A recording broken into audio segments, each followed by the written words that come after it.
How great the chasm that lay between us, how high the mountain I could not climb.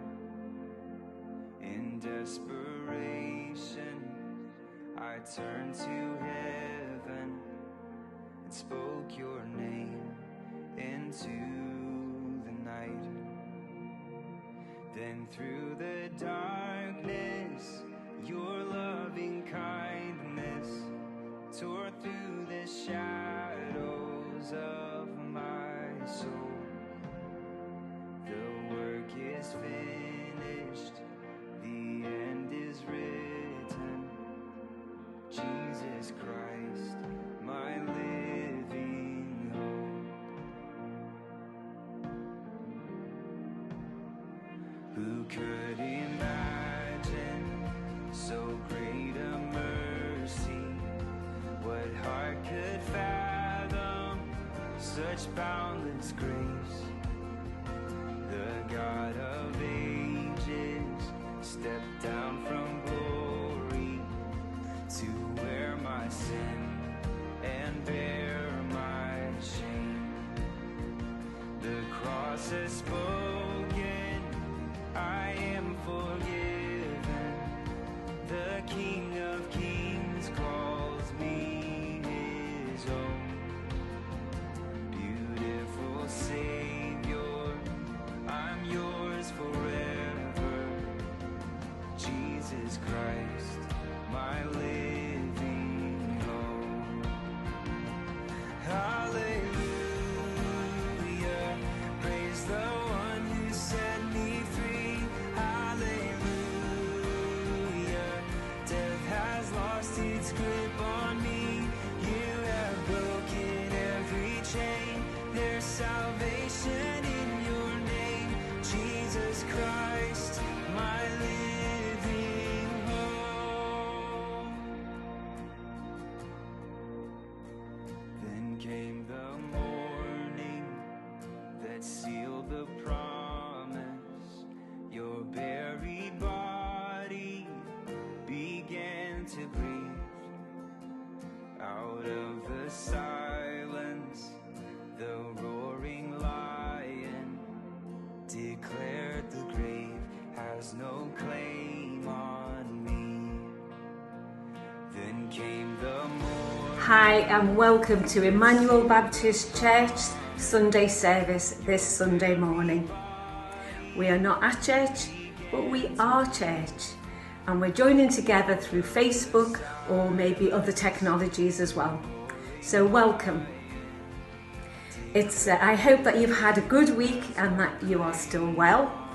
Thank you for all the encouraging notes, the texts, WhatsApps, letters, phone calls, cards, everything else to encourage each other. Keep them coming. We need them because we are on lockdown for another 3 weeks. Can we do it? Yes, we can. We can do all things through Christ who gives us strength. And I think we will be asking God's strength through the next 3 weeks, especially if you've got little children. After the service this week, grab a cup of tea or coffee from your kitchen and then join us via Zoom. A link that we should be able to download on Facebook or maybe just on your tablet or your phone. There will be a connection link on the comments on Facebook if you're watching by Facebook. So we're going to have a go this week and hopefully we'll be able to see each other face to face and have some time together at the end of the service. Give it a go and let's see if it works. So what's happening this week in Emmanuel? Our very own Emma has launched a single called I Don't Hate You. You can hear it if you go to Facebook on Emma Grant Music. And so check it out. It's very good, and this is just the beginning of something that she's got going for the next in the next few weeks. So watch this space. Fabulous Emma, great. It's really good, and go and check it out for yourself. Heather also has organised some food hampers through the charity TLG. This is to be given to our local families. Now, we've had some difficulty getting tins of meat, tinned veg and tinned fruit. So if you can donate, then she will be pleased to have that just dropped off in her porch. You know that she lives in the house next door to church. So please support that. We'll be hearing a little bit later from Heather on how that's going. So thank you and see you later with a cup of tea. Bye. Hi everyone, great to see you again this Sunday morning. As this now being accustomed, it's all age worship with Pete in our house. So today we're going to do a new song. This is One Way Jesus. You probably heard it. I don't think we've done it that many times in church, but we'll give it a go. Hope you enjoy it. Clap along at home, sing along at home, enjoy it, have loads of fun. This is One Way Jesus. Here we go. Shake your hips. Yeah. I lay my life down at your feet. You're the only one I need. I turn to you and you are always there. In troubled times it's you I see. I put you first, that's all I need. A humble all I am, all to you. One way, Jesus, you're the only one that I could live for. One way, Jesus, you're the only one that I could live for. You're the only one, you're the only one, you're the only one that I could live for. You're the only one. You're the only one, you're the only one that I could live for. Here we go. You were always, always there, everyhow and everywhere. Your grace abounds so deeply within me. You will never ever change, yesterday, today the same. Forever till forever meets no end. Here we go. One way, Jesus, you're the only one that I could live for. One way, Jesus, you're the only one that I could live for. One way, Jesus, you're the only one that I could live for. One way, Jesus, you're the only one that I could live for. Right, here we go. We're going down low. Come down. Here we go. But what we're gonna do Let's now go. is we're all gonna get Don't down make it nice easy, and though. low. Here we go. That's it, how low can you go?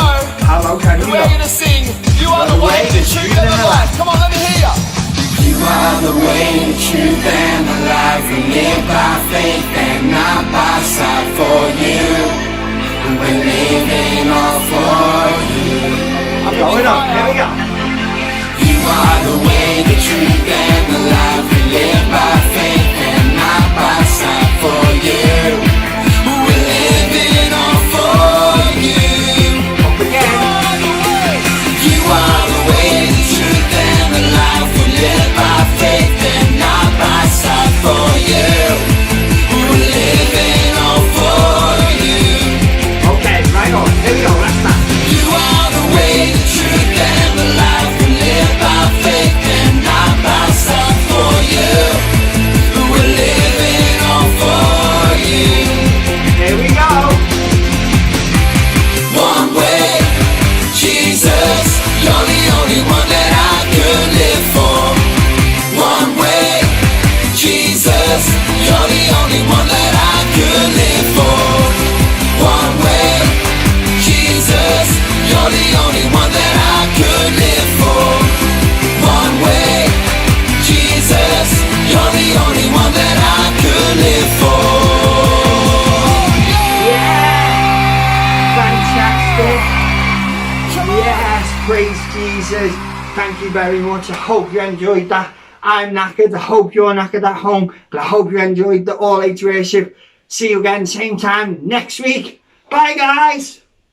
Hello. So this week we have been busy putting together some food hampers. Basically, for those of you who don't know, we work alongside a charity called TLG, called Transforming Lives for Good, and some of us from church go into a local primary school, just getting alongside pupils and their families. Well, the charity has given us £200 this week to create some food hampers. So along with Cher and Stacey and Anne and Tom, we've been doing things to get these food parcels ready, and they have got things like household items and food items, and also some activities for the children in the home that they're going to, and a little note explaining that it's from us at church. So we're excited about that. It's a really good opportunity just to show God's love to the community around us.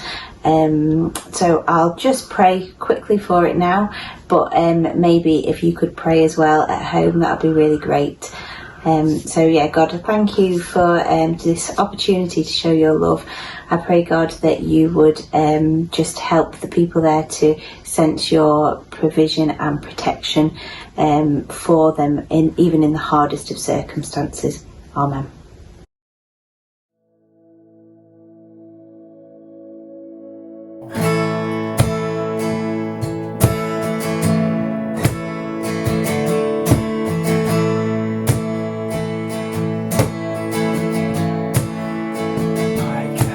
My mind to Calvary, where Jesus bled and died for me.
Yeah. So for this you're going to need some scissors. Start again. Some scissors, a piece of paper and some paint, and also a pair of feet. So the first step is to get your piece of paper and you're going to get your paint and squirt a little bit on a plate. The next step is we're going to use some cotton pads and you're going to get some paint and put it all over your feet. And you're allowed to use sponges or a tissue or whatever you want. You might need some help from a parent. Make sure to use plenty of paint. Then you're going to put your foot onto your piece of paper. Put your foot in the water to wash it off. Now it's time for the other foot, and you can use a different colour, and I'm going to use some blue. Now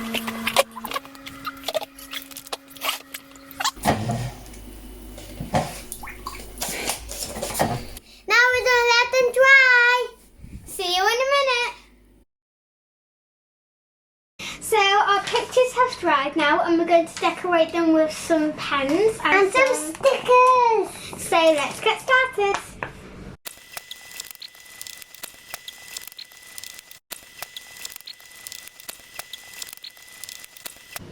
Now I'm going to write some words that help you follow Jesus. And now I'm going to decorate with some stickers. Me too, I'm going to decorate with some stickers as well now.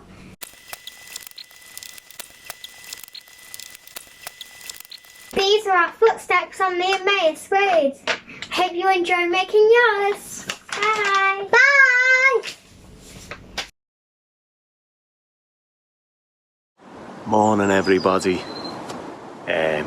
I've taken inspiration off that 99-year-old veteran.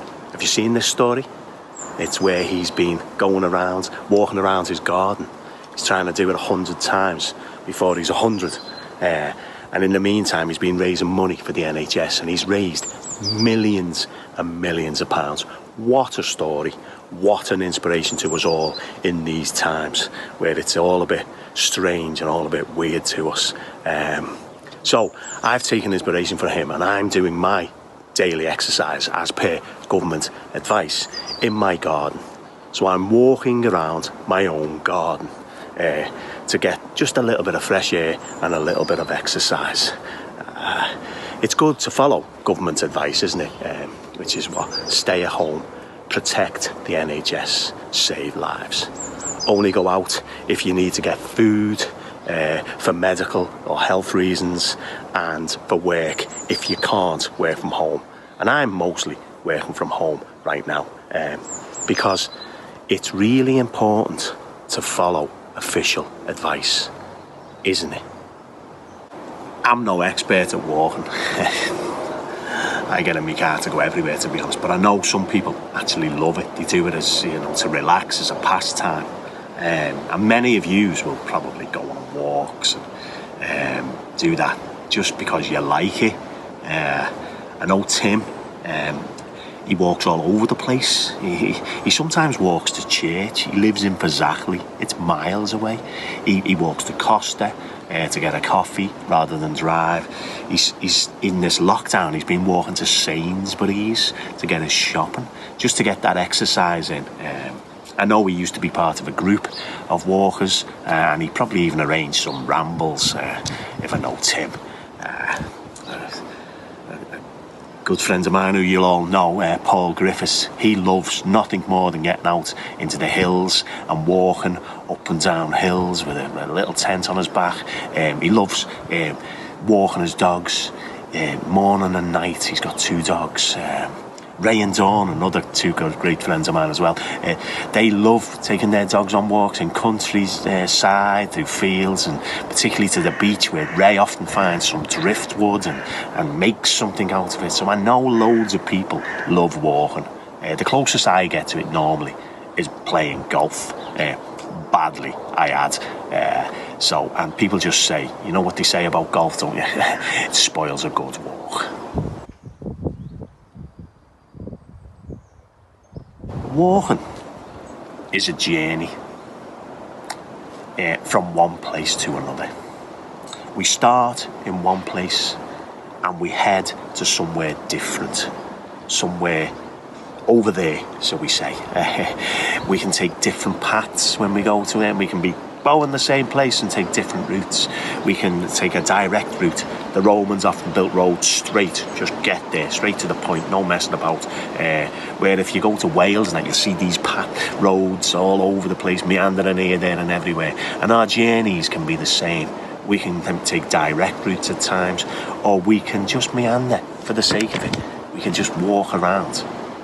But essentially, a walking is a journey from A to B. The Bible talks about walking, and it's often as an example, a picture of a faith journey. It's how we walk with God. That's how often the pictures. It's inferred that Adam and Eve walked with God in the cool of the day at the beginning of creation. Other people who had said that they walked with God were Enoch and Noah. Both of them walked with God. We could say that Abraham walked with God. After God speaking to him, he set out on a journey. You could say a faith journey, couldn't you? Because he didn't know where he was heading. He's just going somewhere in faith because God had told him to leave the place he was at to head to somewhere better. In the New Testament, we see Jesus often asking people to follow him, to walk with him, you could say. So walking is seen as an analogy of faith journey, of going with God on a journey somewhere, of following Jesus. One night I dreamed a dream. As I was walking along the beach with my Lord, across the dark sky flashed scenes from my life. For each scene I noticed two sets of footprints in the sand, one belonging to me and one to my Lord.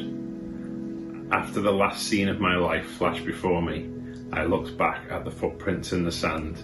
I noticed that at many times along the path of my life, especially at the very lowest and saddest times, there was only one set of footprints.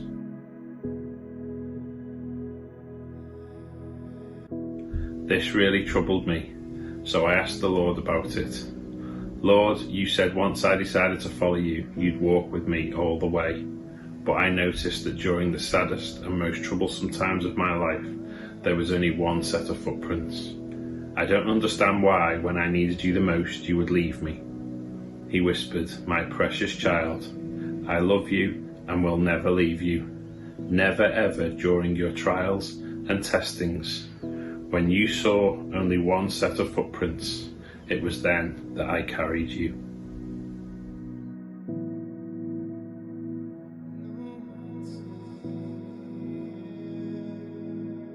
In Luke's Gospel, we read a story. It's in Luke chapter 24, verses 13 to 34. You can read that yourself to save time here. But it's essentially a story of two disciples that are on a journey. They're walking from one place to another. They're walking from Jerusalem to Emmaus. Some might take from that they're kind of walking away from faith, but that's debatable. They're essentially on a journey discussing what's happened, discussing their faith. When unbeknownst to them, Jesus walks up beside them and starts walking with them and taking part in the discussion. And hindsight's a wonderful thing, because if we've read the story, we know that by the end of the story, they recognise who Jesus is. But often in our journey of faith, we don't recognise when Jesus is on the road with us. We don't recognise when Jesus walks alongside us. The poem that Ian read is a reflection of that. We often don't realise until later that Jesus was with us on the journey. And at some point in the story, you'll notice that they say, "We had hoped. We had hoped." You can almost hear the disappointment there in their story, in their voices, can't you? We had hoped. And deep down within inside you, there'll be times when you had hoped. You had hoped. I know there's many times when I had hoped that God had done something different, or done it a different way. I was expecting something different. I wanted desperately something different, but it didn't turn out that way. And how does Jesus deal with this? Jesus, using scripture, using the Bible, explains the things to them that they have missed as part of their faith journey. And he actually turns their frustrations back into faith. I can't underestimate how important the Bible is in our faith. Read it, let it speak to you. Every major decision I've had to make in my life has been informed by reading the Bible. That's how important it's been for me.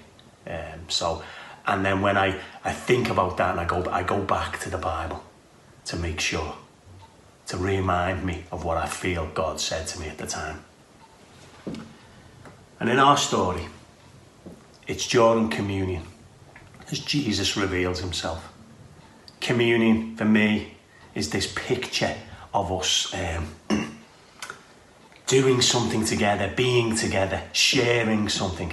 And as they share communion, as they share fellowship, as they share time with Jesus, that's when he reveals himself. And that leads to a renewed witness as they journey back towards Jerusalem with new faith in their hearts. We are in tough times, but it doesn't mean we should lose faith. It doesn't mean that we got it wrong. It doesn't mean that God doesn't know what's happening. Frankly, it's the opposite. God knows exactly what it is that's going on. He knows exactly where you are, and he doesn't love you any less than he did before this started. Keep the faith. Keep walking with God. I'm going to hand over to Tom now, who's going to give you some of Tom's top tips to walking with Jesus during this time. Thank you, Tom. We've been going on a walk every day for our daily exercise with the kids, and it's from these walks that I've drawn the wisdom for you today for Tom's top 3 tips to walking with Jesus. Tom's top tip number 1 is keep to the path. You know, when we're walking with the kids, often there's a sign that says keep to the path. And what's it saying? It's saying stay on the path. That's where you're safe. If we just let the kids run off and go anywhere, they could get into all sorts of nuisance, all sorts of mischief. But we want to keep to the path. And the Bible talks about keeping to the path as well. The narrow path that leads to life. And that narrow path is found by following Jesus. So as we walk this road together, this unknown path of coronavirus, I want to encourage you to keep to the narrow path. Keep following Jesus. Keep reading your Bible. Keep praying and keep to the path.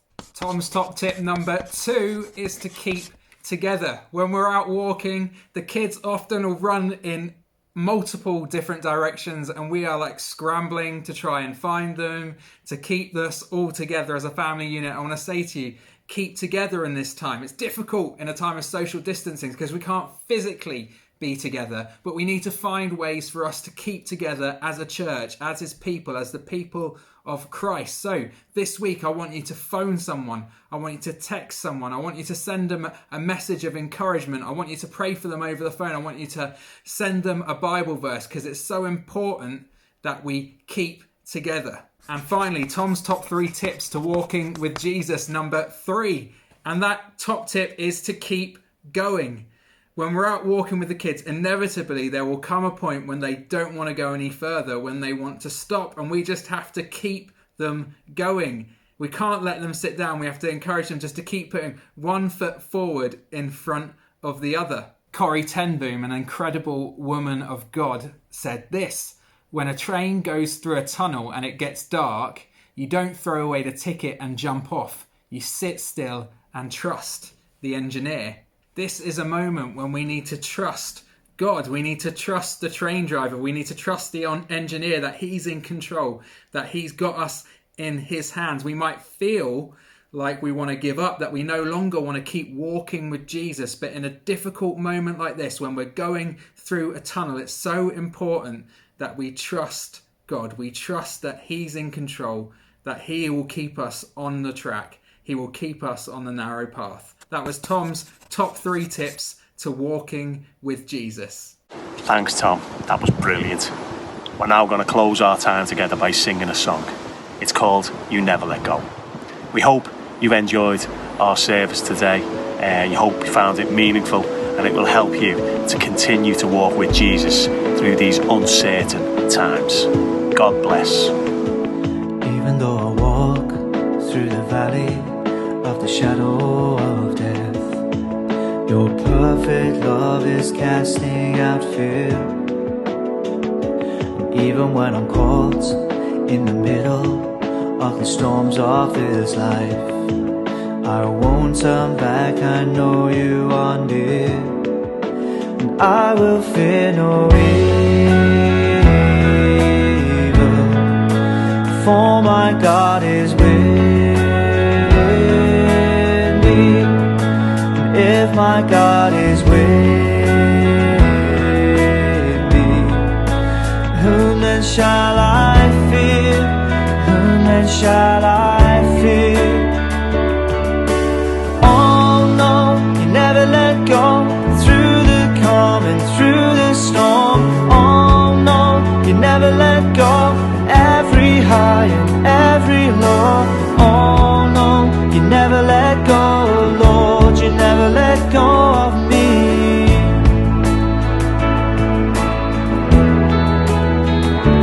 I can see a light that is coming for the heart that holds on, a glorious light beyond all compare. There will be an end to these troubles, but until that day comes, we'll live to know you here on the earth. I will fear no evil, for my God is with me. If my God is with me, whom then shall I fear? Whom then shall I fear? Oh no, you never let go, through the calm and through the storm. Oh no, you never let go, in every high and every low. Oh no, you never let go, Lord, you never let go of me.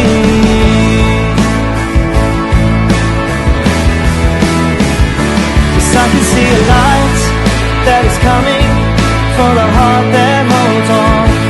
There will be an end to these troubles, but until that day comes, still I will praise you, still I will praise you.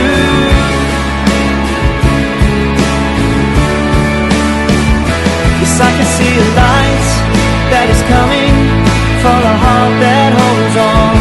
There will be an end to these troubles, but until that day comes, still I will praise you.